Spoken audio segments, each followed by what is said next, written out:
Communist party അധികാരത്തിൽ വരാൻ പ്രധാനമായിട്ടും സഹായിച്ചത് നാടകമാണ്. ഒരു മീഡിയ ഇല്ലായിരുന്നെങ്കിൽ കമ്മ്യൂണിസ്റ്റ് പാർട്ടിക്ക് കേരളത്തിൽ പച്ച പിടിക്കാൻ പറ്റുമെന്ന് തോന്നുന്നില്ല. എഴുതിയതാരാണ് സുജാത എന്ന് പറഞ്ഞിട്ട് പാട്ട് തുടങ്ങിക്കഴിഞ്ഞു. അവസാനം വന്നു മനസ്സിൻ്റെ മണിയറയിൽ മധുരക്കീനാവിൻ്റെ ചരണം തുടങ്ങിയപ്പോഴാണ് നമ്മുടെ റേഡിയോ ഇവിടെ ശബ്ദം ഉണ്ടാക്കി തുടങ്ങിയത്. അങ്ങനെയാണ് ആദ്യത്തെ റേഡിയോ എന്നുള്ള പാട്ട് നമ്മൾ കേൾക്കുന്നത്. ബിന്ദു ഒതുങ്ങി നിൽപ്പു എന്നിലൊരുൾക്കട ശോകത്തിൻ സിന്ധു. അപ്പം അതിൻ്റെ ചരണത്തിൽ ഒരു അസാമാന്യ ലൈനുണ്ട്. എന്മാറിന് കുളിരേകാൻ തേഞ്ഞു തീർന്നൊരു ചന്ദനമല്ലേ നീ. പക്ഷെ വയലാറിന് മാത്രം പാട്ട് എഴുതാൻ പറ്റുള്ളൂ.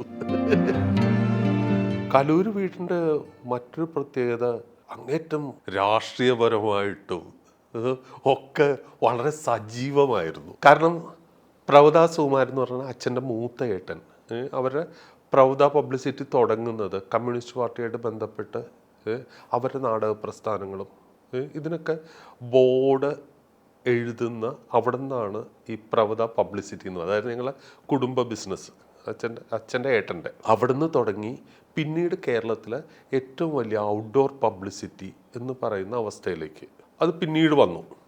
അതിൻ്റെ പ്രധാന ഇതെന്ന് പറഞ്ഞു കഴിഞ്ഞാൽ അങ്ങേറ്റം വെർസറ്റൈലായിരുന്ന വളരെ എന്താ പറയണ വളരെ ഡൈനാമിക്കായിരുന്ന പ്രവദ സുകുമാരൻ എന്ന് പറയുന്ന അച്ഛൻ്റെ മൂത്ത ഏട്ടനായിരുന്നു.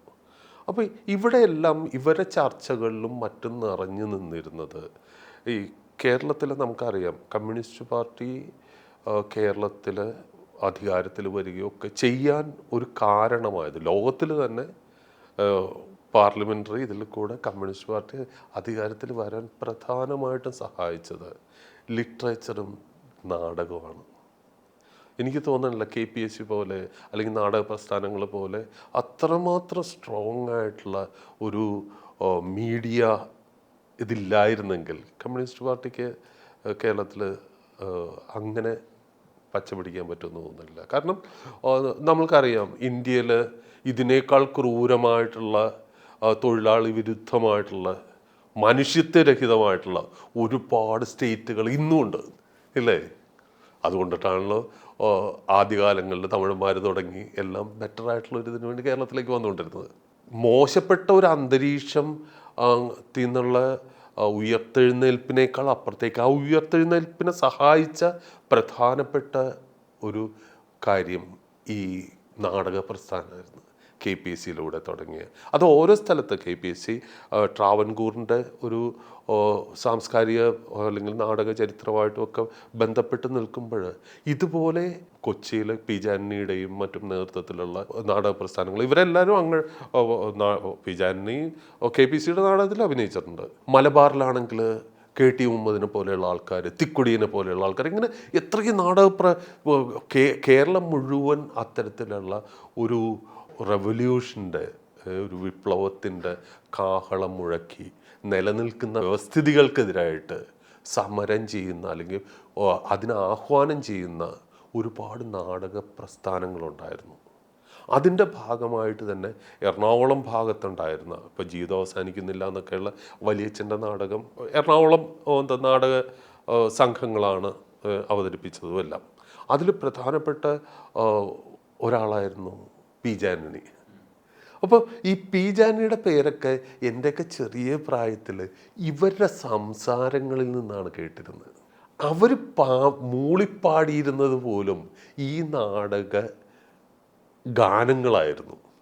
ഞാനിപ്പോഴും ഓർക്കുന്നുണ്ട് അച്ഛൻ്റെ കൈപിടിച്ച അച്ഛൻ അന്ന് ആദ്യമൊക്കെ കഥാപ്രസംഗം അങ്ങനെയുള്ള ചില താല്പര്യങ്ങളൊക്കെ അച്ഛനുണ്ടായിരുന്നു. സ്റ്റേജിൽ അവതരിപ്പിക്കാൻ പോയി അങ്ങനെയുള്ള ചില തമാശകളൊക്കെ ഞങ്ങൾ വീട്ടിലൊക്കെ എപ്പോഴും പറയുമായിരുന്നു. നാടകം കഥാപ്രസംഗത്തിൻ്റെ കഥ പാതിയിൽ മറന്നുപോയി എന്നൊക്കെ പറഞ്ഞുകൊണ്ട് ഇങ്ങനെയുള്ള ഒരുപാട് കഥകളും പിന്നീട് അച്ഛൻ സിനിമയിൽ അഭിനയിക്കാൻ വേണ്ടി മദ്രാസിൽ ഒളിച്ചോടിപ്പോയി എന്നൊക്കെയുള്ള ഒരുപാട് കഥകളൊക്കെ നമ്മൾ ചെറുപ്പത്തിൽ കേൾക്കുമായിരുന്നു. പക്ഷേ അതിനേക്കാൾ അപ്പുറത്തേക്ക് അച്ഛൻ എന്ന് പറഞ്ഞാൽ പാട്ടില്ലാത്ത അച്ഛനെ ചിന്തിക്കാൻ പോലും സാധിക്കില്ലായിരുന്നു. എപ്പോഴും മൂളിപ്പാട്ട് പാടുക, കയ്യിൽ പിന്നീട് വന്നു കഴിഞ്ഞപ്പോഴേക്കും റേഡിയോ കൂടെ കൊണ്ട് നടക്കുകയും കാസറ്റ് ഇത് വന്നു കഴിഞ്ഞപ്പോൾ ഏറ്റവും കൂടുതൽ കാസറ്റിൻ്റെ കളക്ഷൻ അച്ഛൻ്റെ കയ്യിലായിരുന്നു. കഥാപ്രസംഗത്തിൻ്റെ ആണെങ്കിലും നാടകഗാനങ്ങളാണെങ്കിലും സിനിമ പാട്ട്, ഇങ്ങനെ പാട്ടായിരുന്നു അച്ഛൻ. അപ്പം എൻ്റെ ചെറുപ്പത്തിലെ ഓർമ്മകളിൽ ഞാൻ പറഞ്ഞില്ലേ കലൂർ വീടിൻ്റെ ചുറ്റും സർപ്പക്കാടാണ്. ഇപ്പം രാത്രി ആയിക്കഴിഞ്ഞാൽ ഈ വീടിൻ്റെ ശബ്ദവും ഇതല്ല, ഇന്നത്തെ പോലെ ഇലക്ട്രിസിറ്റി ഇതൊന്നും പല വീടുകളിലും ഇല്ല. അപ്പം ആ സമയത്ത് ഈ സർപ്പക്കാടിൻ്റെ ഇടയിൽ കൂടെ ദൂരെയുള്ള വീട്ടിൽ ഒരു വെളിച്ചം ഈ സർപ്പക്കാടിൻ്റെ ഇടയിൽ കൂടി ഇങ്ങനെ വന്നു കഴിഞ്ഞാൽ ഈ കാട്ടിനിടയിൽ ഒരു തിളങ്ങുന്ന കണ്ണായിട്ടാണ് നമുക്ക് ഫീൽ ചെയ്യുന്നത് ചെറുപ്പത്തിൽ.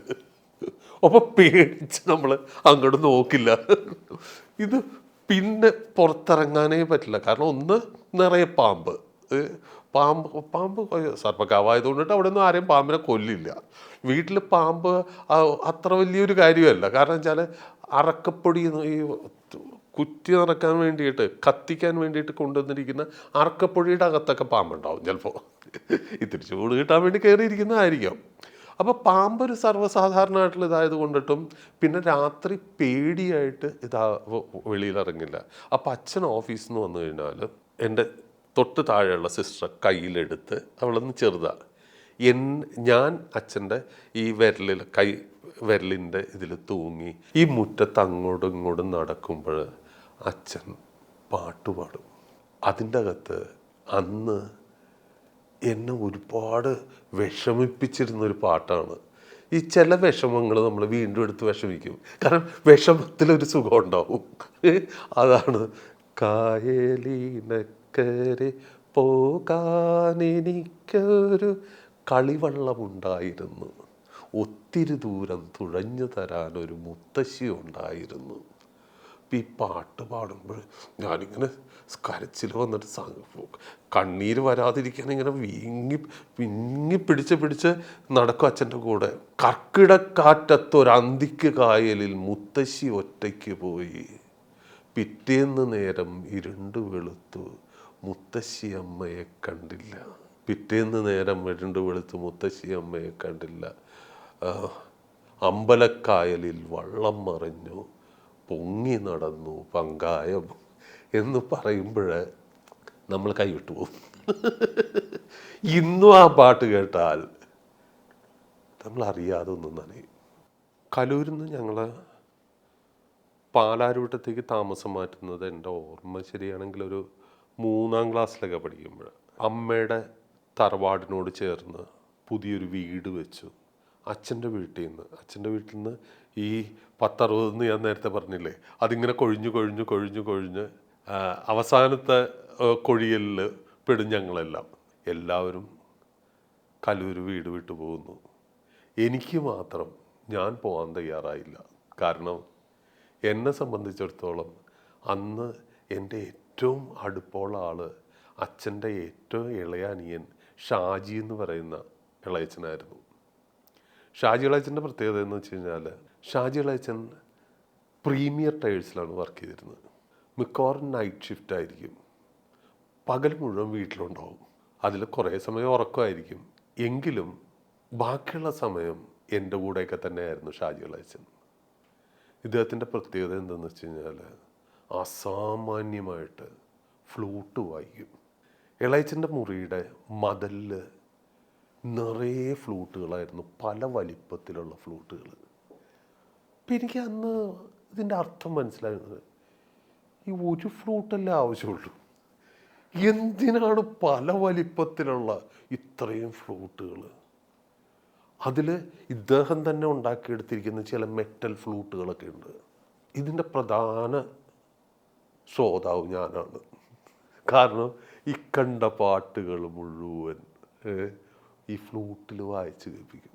അപ്പം എനിക്ക് ഈ പാട്ടുകൾ ചെറുപ്പത്തിലെ തന്നെ ഞാൻ ശ്രദ്ധിക്കുമായിരുന്നു. കാരണം ഞങ്ങളുടെ വീട്ടിൽ തറവാട്ടിൽ റേഡിയോ കൊണ്ടുവന്നത് അത് ഭയങ്കര ആഘോഷമായിരുന്നു. അന്ന് റേഡിയോ എന്നൊക്കെ പറഞ്ഞു കഴിഞ്ഞാൽ വളരെ അപൂർവമായിട്ടുള്ള. അപ്പം അങ്ങനെയാണ് റേഡിയോ വരുന്നതിന് മുൻപ് തന്നെ റേഡിയോ വെക്കാനായിട്ട് ഞാൻ പറഞ്ഞില്ലേ, ഇങ്ങനെ നിരന്ന് ഞങ്ങൾ കിടക്കുന്ന ആ നടുക്കുള്ള ഹോളിൻ്റെ ഒരു മതിലിൽ ഒരു സ്റ്റാൻഡൊക്കെ ഉണ്ടാക്കി മതിൽ വെച്ച്. എന്നിട്ട് ഈ റേഡിയോ അതിൽ കൊണ്ടുവന്ന് വെച്ചു. അപ്പോൾ അതുവരെയും അടുത്ത ഒരു വീട്ടിൽ റേഡിയോ ഉണ്ട്. അവിടെ ആ റേഡിയോ എന്ന് വരുന്ന പാട്ടുകൾ കാതോർത്തിരുന്ന നമ്മൾക്ക്, ഇപ്പോൾ തൈപ്പറമ്പ് എന്ന് പറയുന്ന ഞങ്ങളുടെ അടുത്ത വീട്, അവിടെ റേഡിയോ ഉണ്ടായിരുന്നു. അപ്പോൾ അവിടെ നിന്ന് വരുന്ന പാട്ടുകളാണ് അതിനു മുമ്പ് നമ്മൾ കേട്ടിരുന്നത്. ഇപ്പോൾ നമ്മൾ തൈപ്പറമ്പ് പോകാൻ പറയുന്ന ഒരവസ്ഥയായി. കാരണം നമ്മുടെ വീട്ടിൽ റേഡിയോ വന്നു. അങ്ങനെ ഈ റേഡിയോ കൊണ്ടുവന്ന് വെച്ചപ്പോൾ തൈപ്പറമ്പിൽ നിന്ന് അവിടുത്തെ അവർ എന്തോ ഇവിടെ റേഡിയോ വന്നിട്ടുണ്ടെന്ന് എന്താ പറഞ്ഞിട്ട് റേഡിയോയുടെ ശബ്ദം കുറച്ചും കൂടി കൂട്ടി വെച്ചതായിരിക്കാം ചിലപ്പോൾ. എന്തായാലും അവിടുത്തെ റേഡിയോയിൽ പാട്ട് തുടങ്ങി. നമ്മുടെ ഇവിടെ റേഡിയോ അപ്പോഴും കുത്തിയിട്ട് ഈ പച്ച ലൈറ്റ് ഉണ്ടല്ലോ വാൽവിൻ്റെ, ഇതിങ്ങനെ അങ്ങോട്ടും ഇങ്ങോട്ട് ആയിക്കൊണ്ടിരിക്കുന്നതല്ലാതെ പാട്ട് വന്ന് തുടങ്ങിയിട്ടില്ല. തൈപ്പറമ്പിൽ നിന്ന് എഴുതിയതാരാണ് സുജാത എന്ന് പറഞ്ഞിട്ട് പാട്ട് തുടങ്ങിക്കഴിഞ്ഞു. നമുക്കെന്ന് പറഞ്ഞാൽ ഇതൊന്നും എപ്പോഴാണ് ഈ പച്ച തെളിഞ്ഞ് ഇതിൻ്റെ അകത്ത് അവസാനം വന്നു.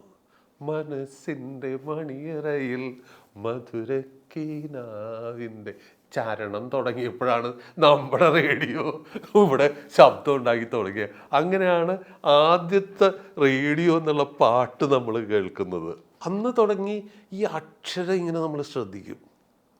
എഴുതിയതാരാണ് സുജാത. ഇപ്പം ഈ പാട്ടെഴുത്ത് സാധാരണ എഴുത്തിനേക്കാൾ സംതിങ് ഡിഫറെൻ്റ് ആണ്. കാരണം മറ്റെഴുത്തൊക്കെ ഇപ്പോൾ വലിയച്ഛനും നാടകം എഴുതുന്നുണ്ട് ബാക്കിയുള്ളവർ, പക്ഷെ വയലാറിന് മാത്രം പാട്ട് എഴുതാൻ പറ്റുള്ളൂ.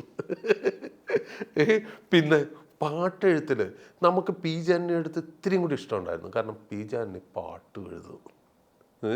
ഇപ്പോൾ പി ജാനിയുടെ പാട്ടിനെ പറ്റിയൊക്കെ അമ്മമാർ അടുക്കളപ്പുറത്തിരുന്ന് സംസാരിക്കണം നമ്മൾ കേട്ടിട്ടുണ്ട്. ജയയെ പറ്റിയാണ് എഴുതിയത്, പി ജാനിയുടെ വൈഫിനെ പറ്റിയാണ് എഴുതിയത്. എന്താ ബിന്ദു ഒതുങ്ങി നിൽപ്പു എന്നിലൊരുൾക്കട ശോകത്തിൻ സിന്ധു. അപ്പം അതിൻ്റെ ചരണത്തിൽ ഒരു അസാമാന്യ ലൈനുണ്ട്. എന്മാറിന് കുളിരേകാൻ തേഞ്ഞു തീർന്നൊരു ചന്ദനമല്ലേ നീ. ഇതൊക്കെ കേട്ട് അപ്പം ഈ എഴുത്തുകളും എല്ലാം നമ്മളുടെ ബോധ മനസ്സിനെയൊക്കെ ഇങ്ങനെ പാട്ടിലേക്ക് ഇങ്ങനെ അടുപ്പിക്കുന്നുണ്ട്. അത് മുഴുവൻ ലിറിക്കലാണെന്ന് മാത്രം, സംഗീതത്തിനെ അല്ല. നമ്മൾ അതിൽ ഇവരെഴുതിയിരുന്ന കോൺസെപ്റ്റുകൾ, ഇവരെഴുതിയ അർത്ഥങ്ങൾ, അതിൻ്റെ ഭംഗി, ഭാഷയുടെ ഭംഗി, പാട്ടിൽ വരുമ്പോൾ ഉണ്ടാകുന്ന ഭാഷയുടെ ഭംഗി, ഇതൊക്കെ നമ്മളിങ്ങനെ കൊതിപ്പിച്ചിരുന്നു. അതുകൊണ്ടിട്ട് ഈ കാത് ഇളയച്ചന് മനസ്സിലായിട്ടെന്തോ, ഇളയച്ചൻ പലപ്പോഴും ഇളയച്ചൻ്റെ ഈ രാഗവിസ്താരങ്ങളും പാട്ട് ഇതെല്ലാം എന്നെയാണ് പാടി കേൾപ്പിച്ചിരുന്നത്. എന്നെ ഇങ്ങനെ പാടുക. അങ്ങനെ തറവാട്ടിൽ ആളൊഴിഞ്ഞു. ഞാൻ മാത്രം ഇവിടുന്ന് പോകുന്നില്ല. ഇനി ഞാൻ തറവാട് വിട്ട് പോകുന്നില്ല, ഇളയച്ചൻ്റെ കൂടെ ഇങ്ങനെ ഇതായിട്ട്. അപ്പോൾ ഇളയച്ചനും അമ്മുമ്മയും അച്ഛൻ്റെ അമ്മയും അച്ഛാമ്മയും ഞാനും മാത്രം. പക്ഷേ ഇളയച്ചൻ ഒരു ദിവസം ചെറിയ പനി എന്ന് പറഞ്ഞുകൊണ്ട് അഡ്മിറ്റഡായി മരിച്ചു. എനിക്ക് മരണം എന്താണെന്നൊന്നും അത്ര സീരിയസ് ആയിട്ട് മനസ്സിലാവുന്ന സമയമായിരുന്നില്ല. പക്ഷേ മരണം അറിഞ്ഞ് പലയിടത്തേക്ക് പോയ അമ്മയും എല്ലാവരും തറവാട്ടിലേക്ക് വരുന്നു. എല്ലാവരും തറവാട്ടിലേക്ക്, എല്ലാ സഹോദരങ്ങളും മക്കളും എല്ലാം തറവാട്ടിൽ വരുന്നു. ഈ തറവാട്ടിൽ വിരിച്ച് കിടത്തിയിരിക്കുന്ന ഇളയച്ചൻ്റെ ആ ബോഡിയുടെ അടുത്തുനിന്ന് പലയിടത്തുനിന്ന് വന്ന അമ്മയുടെ അടുത്തേക്ക് എന്നിട്ട് ഞാൻ പറഞ്ഞു, പോകുമ്പോൾ എന്നെ കൂടെ കൊണ്ടുപോകണം.